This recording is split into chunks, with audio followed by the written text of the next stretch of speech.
ညနေစာထမင်းစားချိန်ပါဒီနေ့ညနေပိုင်းကျွန်တော်စက်ရုံမှာအချိန်ပူဆင်းသမားနေပါတယ်လူနည်းနည်းပဲရှိပါတယ်ထမင်းစားချိန်မှာ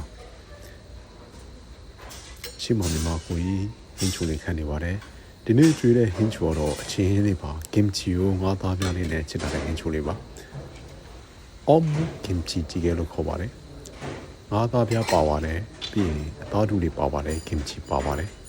တကယ်လို့ငါးသားပြားကြိုက်သမားတွေဆိုရင်ပို့ယူလို့ရပါတယ်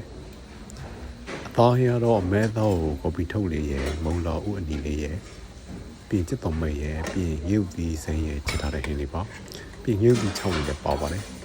ကိုရီးယားမှာမဲသားချစ်တဲ့ချိန်ကျရင်အခုလိုချစ်တော်များပါတယ်ဒီမှာပြီးရင်အချင်းကတော့မုံလာဥအချင်းလေးကျူပါတယ်အလုံးစားလေးတွေကြားတာပါဒီမုံလာဥအချင်းလေးကျွန်တော်ရမ်းချိုက်ပါတယ်ပဲပဲပေါက်တုံးနေကျူပါတယ်ပဲပဲပေါက်တုံးကမဆက်ပါဘူးအရသာနေတော့ပါပဲကိုရီးယားမှာပဲပဲပေါက်စင်းရမ်းတန်ပါတယ်ဒါတော့ဂျုံမိုးလေးကိုမုံလောက်ဥနီရဲ့ပြောင်းဖူးနေတုတ်ထားတာပါမာကိုလိုနီဆလပ်လို့ခေါ်ပါတယ်ထမင်းစားပြီးအချိုတဲလို့ရတဲ့ဟာလေးပါဒါတော့ကျွန်တော်ခုနခက်တာတဲ့တမင်းနဲ့ဟင်းလေးပါကျွန်တော်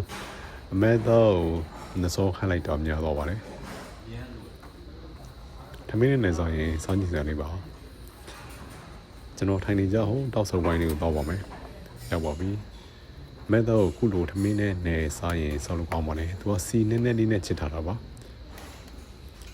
ထမင်းစားပါအောင်စားကြည့်စရာလေးပါဒါတော့ကျွန်တော်စက်ရုံမှာကျွေးတဲ့ညနေစာပါအားလုံးပဲကောင်းကောင်းညလေးဖြစ်ကြပါစေ